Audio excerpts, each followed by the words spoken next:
We have climbed the mountain of 2023. And before we get to the mountain of 2024, let's take a moment to really reflect on what has just happened. I'm going to take you through 3 simple exercises that will bring you some insight and get you better prepared for next year. Lesson number 1. It's easy to think about all the valleys that we've gone through this year. By valleys, I mean the tough times, the times where we've been in these dark moments.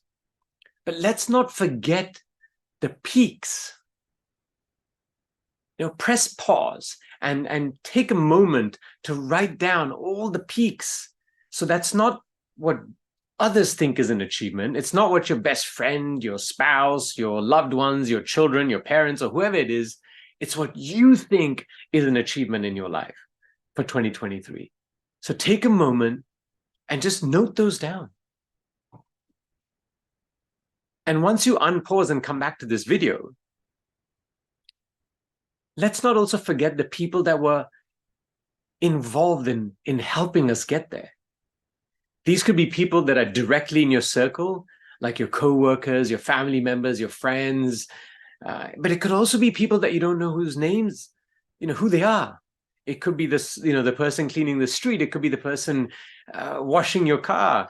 Whoever it is for you, let's take a moment to be grateful for all these people that have helped us to get to these peaks in 2023. So that's lesson number 1.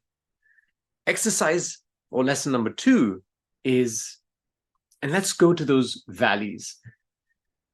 Now, I know those seem like dark moments, especially at that time, and maybe some of them are still dark for you today. But let's look at it with a different set of lenses. Let's ask ourselves, what did those experiences teach me? How have those experiences made me a better version of myself? And now all of a sudden, the dark moments, these valleys, are becoming less dark. And I know this might sound crazy, but some of the people that may have caused a lot of harm to you, you might even want to thank them and say, thanks to you, I have now become this better version of myself, which I wouldn't have if it wasn't for that very painful experience, which now I consider with gratitude.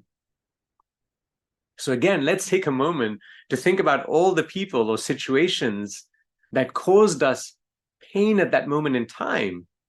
But today, when we reflect upon it, we realize that we should actually be thankful for many of them for making us better versions of ourselves. And the third and final exercise or lesson is, and we've gone through these peaks and these valleys. So, as we're climbing up a mountain, it's never straight up. It's always with the ups and the downs, as long as you're going overall up. But we're carrying a lot of weight with us.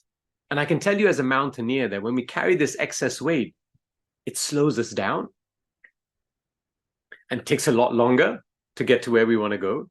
And we may not even make it to the summit.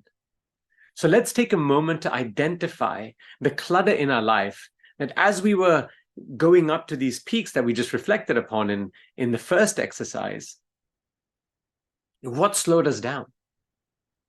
Was it mental clutter, something in our own minds? Was it physical clutter? Perhaps things around us in our environment or even our bodies?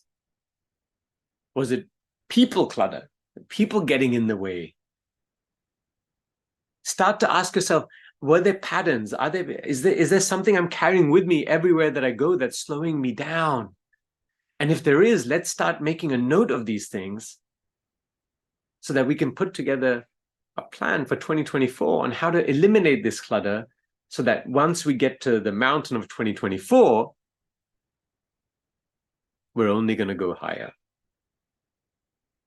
So as 2023 comes to an end, let's not celebrate just the ending of the year, but celebrate you for everything that you've done to become a better version of yourself, because that is worth celebrating.